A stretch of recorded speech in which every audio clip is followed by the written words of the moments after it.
sounds like a good story. Lots of highlights. Everything's rosy. And I know being around you guys, it's a hell of a kick and it's real good fun. There must have been some low points though.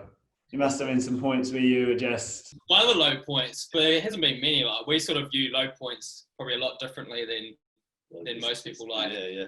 Obviously, probably most people probably think about, money side of things and, stuff like that. Whereas we've never really worried about that because it's always been a passion of ours and it's been a lifestyle. But probably one of the low points is probably like when we first set up the gym, was setting up all the machines and stuff. Like, it was just like probably took us 2-3 weeks. Yeah. With like one set of Allen keys. We didn't have any like no tools or anything, power tools or anything like that in a freezing cold shed. And yeah, on a number of those times being hungover, being young and dumb. I was like 21 back then. So I guess like grinding away and setting up those machines and stuff. But it's probably been a number of others. But I think we've thought about it and it's quite hard to nail down low points, because there has been so few, which we're pretty fortunate. But I think, also probably everyone says it, but obviously going through the COVID stuff recently has been tough. We were a business that obviously at level 3 and 4 had to shut down. So we sort of overnight lost all our income.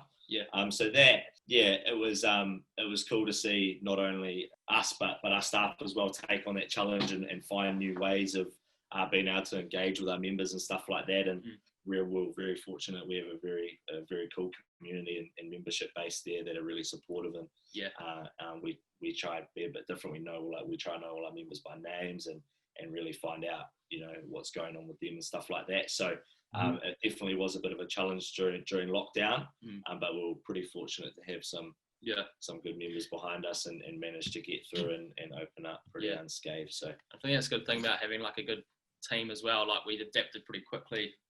And then like on the other end of lockdown, we came out like pretty strong, if not even better, eh? Yeah, definitely. I mean, you pulled your community there. You kind of pulled all your relationships together. And as you said, I noticed dealing with you guys that you were there was the shock factor, the shutdown, and then it was like, right, let's get things going, and you kind of backed your members to keep to what their goals were and all the rest, and you gunned it.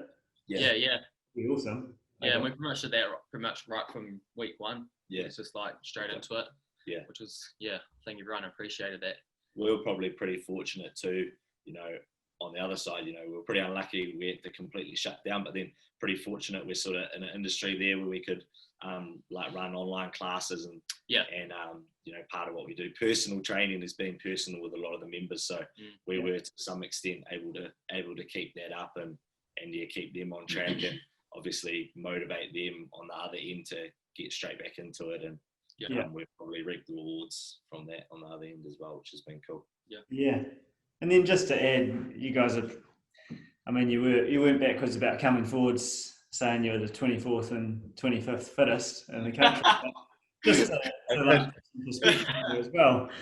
You guys have bought a building. You settled on the 1st of April. That was that pushed, you had your backs against the wall to do that. That was something you wanted to do. You did it anyway. And you kind of just water off a duck's back, carried on. It was admirable. I think the biggest thing, like everything that we've achieved so far is like stemmed from the gym. So it's people that we meet in the gym is like, it's all stemmed from that. So like they're just like little processes as well. So like meeting Jess and Tavita, therefore led us to Carterton, and then we're just slowly growing from there. But that's probably the coolest thing about the gym and stuff is the people that you meet. We're pretty. I think that sort of makes us like pretty confident. Like, we usually go into most situations like, what's the worst that can happen, and we know where we've started. And we started, 5 years ago with opening the door with no money and 9 members in a week to try and get some money to pay our first month's lease. So we've been in those situations. So I guess that gives you a bit of perspective over time. So things like taking over the building, even though it was during a rough period, we sort of probably look at it like, it's not the challenges that's going to come with that. It's more like, oh, cool, we've made that little stepping stone again, and we'll keep doing that. So we you know, no matter the circumstance, we probably look at it still as like a step forward. So we were probably more excited than Yeah. That's a bloody masterclass in resilience. Like, resilience is that word that's kind of thrown around a hell of a lot, especially since COVID, and you've just defined it, defined and applied. A+.